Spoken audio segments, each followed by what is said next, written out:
ನಮಸ್ಕಾರ ಭಕ್ತರೇ. ಇಂದು ನಾವು ಶ್ರೀ ಗುರು ರಾಘವೇಂದ್ರ ಸ್ವಾಮಿಗಳ ಜೀವನ ಕಥೆಯ ಅತ್ಯಂತ ಪವಿತ್ರ ಹಾಗೂ ಮಹತ್ವದ ಭಾಗವಾದ 5ನೆಯ ಭಾಗವನ್ನು ನೋಡಲಿದ್ದೇವೆ.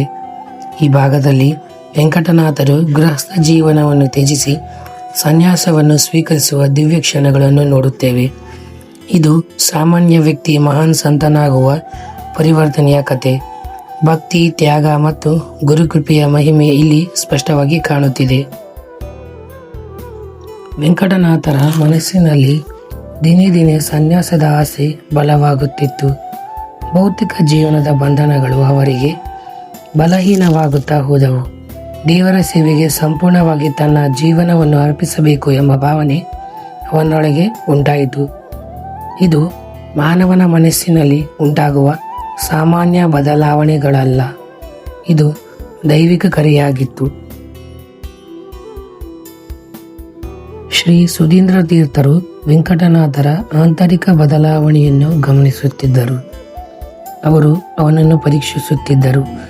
ಅವನ ತ್ಯಾಗ, ಶಕ್ತಿ, ಸಹನೆ ಮತ್ತು ಶ್ರದ್ಧೆಯನ್ನು ಎಲ್ಲವೂ ಸಿದ್ಧವಾಗಿದೆ ಎಂದು ಅರಿತ ಗುರು ಅವನಿಗೆ ಸನ್ಯಾಸ ನೀಡುವ ನಿರ್ಧಾರಕ್ಕೆ ಬಂದರು.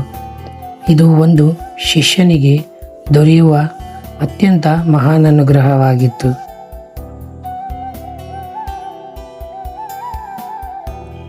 ವೆಂಕಟನಾಥನು ತನ್ನ ಕುಟುಂಬದೊಂದಿಗೆ ಈ ವಿಷಯವನ್ನು ಹಂಚಿಕೊಂಡನು. ದುಃಖ ಇದ್ದರೂ ಧರ್ಮಕ್ಕಾಗಿ ತ್ಯಾಗ ಮಾಡುವುದು ಶ್ರೇಷ್ಠವೆಂದೆಂದು ಒಪ್ಪಿಕೊಂಡರು ಎಲ್ಲರೂ. ಇದು ಕಣ್ಣೀರು ಮತ್ತು ಧೈರ್ಯದ ಮಿಶ್ರಣದ ಕ್ಷಣವಾಗಿತ್ತು. ಆದರೂ ಎಲ್ಲರ ಮನಸ್ಸಿನಲ್ಲಿ ದೇವರ ಇಚ್ಛೆಯ ಮುಂದೆ ಶರಣಾಗತಿ ಇತ್ತು.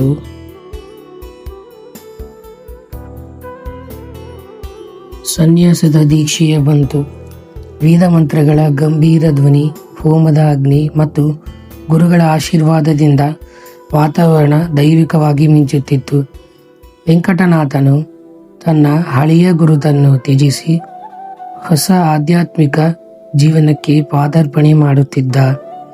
ಇದು ಅವನಿಗೆ ಪುನರ್ಜನ್ಮದ ಕ್ಷಣವಾಗಿತ್ತು.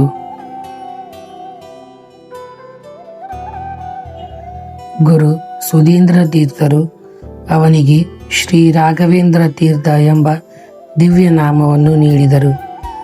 ಈ ನಾಮವೇ ಮುಂದೆ ಲೋಕಪ್ರಸಿದ್ಧವಾಗಬೇಕಿತ್ತು.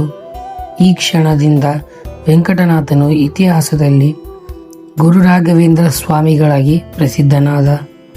ಇದು ಭಕ್ತರಿಗೆ ಹೊಸ ಬೆಳಕಿನ ಉದಯವಾಗಿತ್ತು.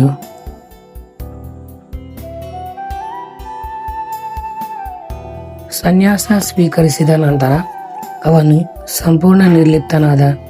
ಲೌಕಿಕ ಬಂಧನಗಳಿಂದ ಮುಕ್ತನಾಗಿ ಅವನ ಜೀವನ ದೇವರ ಸೇವೆಗೆ ಮೀಸಲಾಗಿತ್ತು. ಅವನು ಮಾತನಾಡಿದ ಪ್ರತಿಯೊಂದು ಮಾತು, ಮಾಡಿದ ಪ್ರತಿಯೊಂದು ಕಾರ್ಯವು ಧರ್ಮಪದತ್ತ ಇತ್ತು. ಅವನು ಜೀವಂತ ಉದಾಹರಣೆಯಾಗಿ ನಿಂತನು.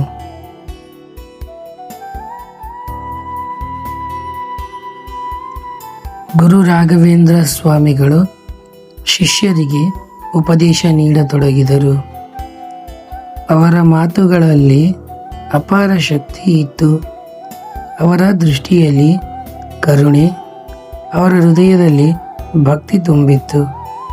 ಜನರು ಅವನನ್ನು ಸಾಮಾನ್ಯ ಸನ್ಯಾಸಿಯಾಗಿ ಅಲ್ಲ, ಬದಲಿಗೆ ದೈವಿಕ ಶಕ್ತಿಯ ಪ್ರತಿನಿಧಿಯಾಗಿ ನೋಡಿದರು. ಗುರು ರಾಘವೇಂದ್ರ ಸ್ವಾಮಿಗಳ ಬಳಿ ಬಂದ ಭಕ್ತರಿಗೆ ಶಾಂತಿ ದೊರಕುತ್ತಿತ್ತು.